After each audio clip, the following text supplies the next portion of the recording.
Falando um pouco sobre o algoritmo de Nuff-Morris-Pratt, ele é basicamente um algoritmo que vai procurar a ocorrência de uma palavra, de um padrão assim, em um texto. Então, basicamente, quando você pensa nesse algoritmo, ele vai receber como uma entrada uma string, pode ser um texto completo mesmo, e uma palavra que você quer buscar, um padrão específico. E essa saída, assim, não é uma saída propriamente dita, ele vai encontrar essa palavra e pode devolver isso de várias formas. Pode ser o índice da ocorrência dessa palavra no texto, ou até o número de repetições que ela tem ao longo de todo o texto. Bom, porque o problema que a gente está abordando aqui com o KMP é interessante. Um desses exemplos de aplicação seria, por exemplo, a busca de palavras-chave em um documento, ou até o próprio editor de texto, e as ideias que a gente usa como VS Code, eles todos usam algoritmos de busca, e nesse caso o KMP é muito eficiente para achar palavras. Então, ele também pode ajudar na parte de processamento de linguagem natural, tem várias aplicações, como na parte de tokenização, na extração de entidades nomeadas, e até mesmo na construção de modelos de linguagem para compreensão de texto. Ele também pode ser usado para plágio e para detectar similaridade entre textos, então o algoritmo pode ser usado para identificar vários trechos de texto que são semelhantes ou até mesmo idênticos, e entre dois ou mais documentos, você pode comparar vários, e ajuda a detectar o plágio, nesse caso, né, para trabalhos acadêmicos ou para trabalhos feitos para empresas. Né? Então, por que o KMP é um algoritmo que a gente pode escolher ao invés de um algoritmo de força bruta, por exemplo, e por que ele é interessante nesse contexto? Uma das grandes vantagens dele é que você tem um pré-processamento, né? Então, quando você realiza a tabela de prefixos, você garante que você não vai precisar ter chamadas desnecessárias, então a sua busca vai ser a mais eficiente possível naquele contexto. Você também não vai ter backtrack, então, uma vez que é comparado naquele trecho de... Se você tem o texto inteiro, uma vez que é comparado naquele pequeno trecho, ele nunca mais vai voltar para aquele trecho que foi comparado, então você não vai ter backtracking. O outro ponto é que a implementação, embora possa parecer um pouco complexa, na explicação um pouco mais alto nível, na hora de ser aplicada para poder ser programada, né, ela é bem simples, ela não é tão complexa quanto parece. E o outro ponto fundamental é a adaptação do algoritmo. Então, esse algoritmo ele pode ser usado para diferentes tipos de dados e alfabeto. Então, isso pode ser até usado para alfabetos que não são como os que a gente usa, né, para o português ou para o inglês, e também pode ser usado para busca em padrões de sequências biológicas, por exemplo, onde o alfabeto claramente não é o mesmo que o nosso, mas ele ainda assim é uma busca entre uma sequência de letras. Né? Então, essas são vantagens que a gente pode colocar. Bom, então agora eu vou explicar sobre como é que funciona o algoritmo Knut-Morris-Pratt. E para efeitos de comparação, eu também vou rapidamente aqui passar e explicar como é que funciona o algoritmo ingênuo, né, de busca de string. E para padronizar a explicação, eu vou estar usando aqui o S como símbolo da substring e o T como símbolo do texto, né, da string total, no qual S está contido, ou pode estar contido. Né? No algoritmo ingênuo, ele funciona basicamente da seguinte forma. Você vai pegar índice a índice do texto T e checar se esses índices, um a um, batem com a sua substring que você quer procurar. Então, nesse caso, você vai procurar A. Bate com A? Sim. B. Bate com o segundo? Não. Aí começa do B. Esse aqui bate com o primeiro de S? Não. Então vai para o próximo. Esse A, ele bate com a primeira letra da substring? Bate. Checa o segundo. O segundo bate? Bate. Checa o terceiro. O terceiro bate? Não. Volta para o que você estava antes de checar o primeiro, né? Aí checa o segundo A. Bate, bate. O segundo não. E vai indo, vai indo, vai indo. Aqui, por exemplo, você tem A bate. O segundo bate.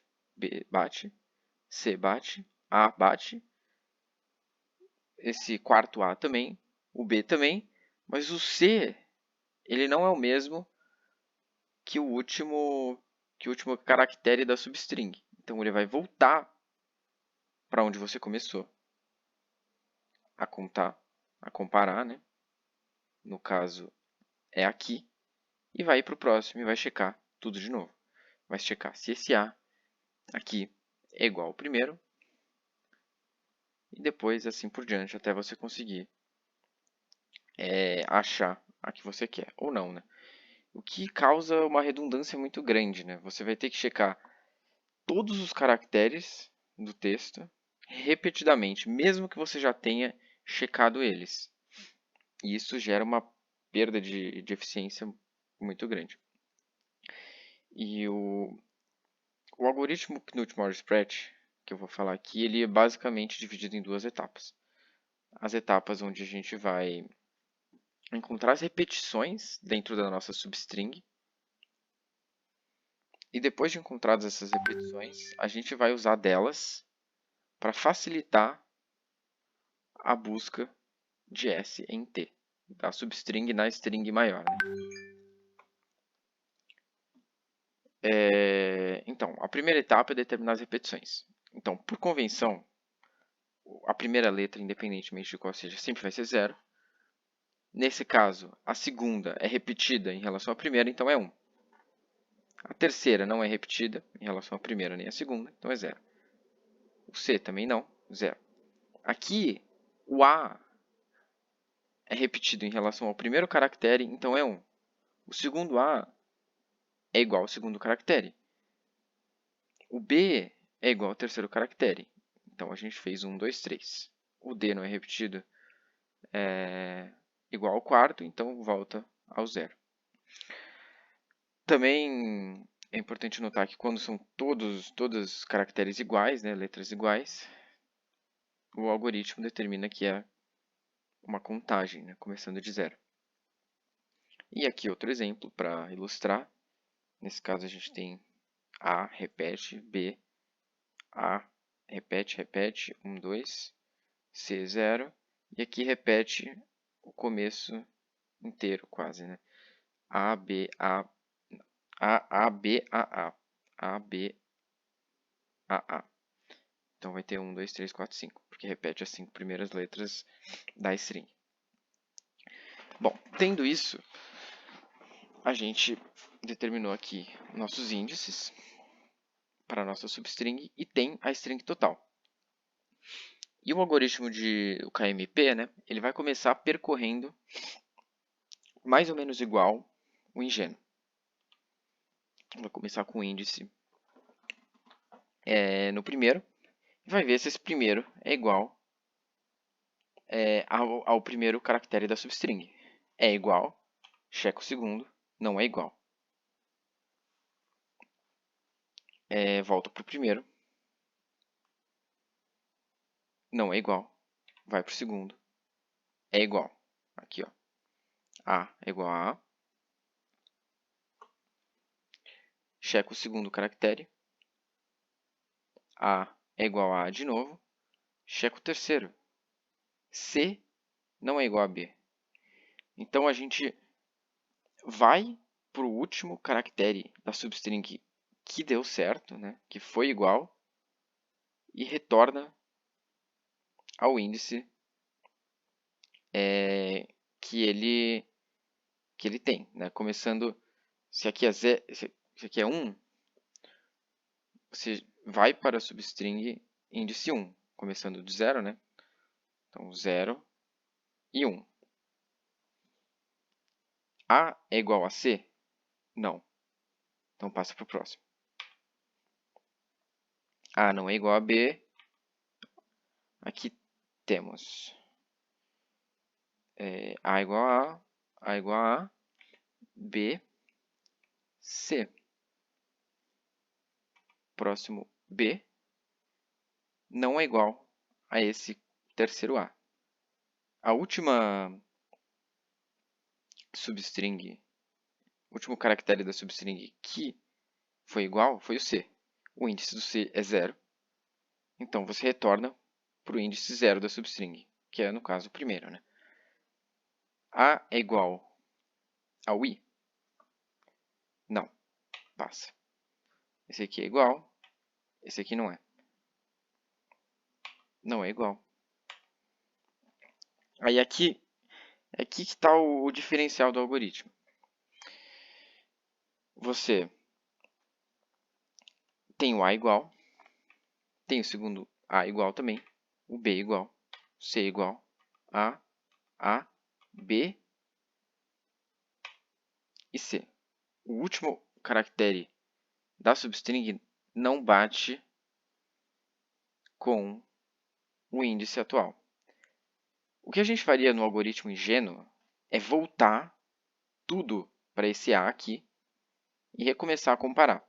Só que no KMP, em vez disso, a gente vai fazer o que a gente tem feito até agora. Checa o índice da última caractere que deu certo, né, que bateu, que no caso foi o B, né, esse B aqui. E esse índice indica para o 3. Então, 0, 1, 2, 3. C. C é igual ao I? Ao índice? Sim, é igual. Entendeu? Porque aqui a gente tem o B indicando para o terceiro índice, né, da substring. Aí você compara o terceiro índice da substring, ou o índice indicado aqui embaixo, né, com o índice da string principal. Nesse caso, o terceiro índice é o C, e a gente vai comparar com o C. Então, é igual, passa A igual a A, B igual a A de novo, B igual a B e D igual a D.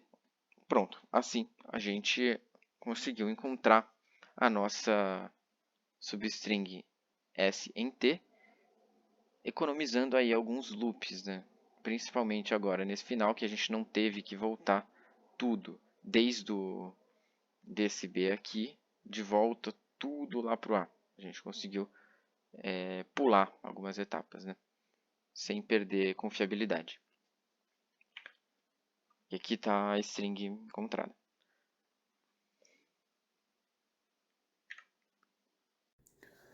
Falando um pouco sobre a complexidade do algoritmo, vai ser uma coisa relativamente simples. É só a gente pega cada uma das duas partes que o André mencionou, define a complexidade de cada uma delas e só soma as duas. Relativo à primeira parte do algoritmo, a preparação da string que a gente está buscando, a complexidade vai ser definida por um único loop, o loop principal da função, que é o que vai só gerar o nosso array de repetições. E ele sempre vai ter, vai ser o tamanho da própria string que a gente está buscando. Então, se a gente tem, por exemplo, uma palavra com tamanho m, a complexidade vai ser O de m. Agora sobre o algoritmo principal, realmente a realização o método utilizado no algoritmo de Knopf-Morris-Pratt. Diferente de uma função, de um algoritmo de busca, por exemplo, brute force, um algoritmo ingênuo, que ele normalmente tem como a complexidade em dois loops, um loop para percorrer o próprio texto e um outro para percorrer a palavra cada vez que está buscando. O algoritmo Knopf-Morris-Pratt, o método que ele utiliza, vai fazer com que ele nunca realize uma comparação redundante.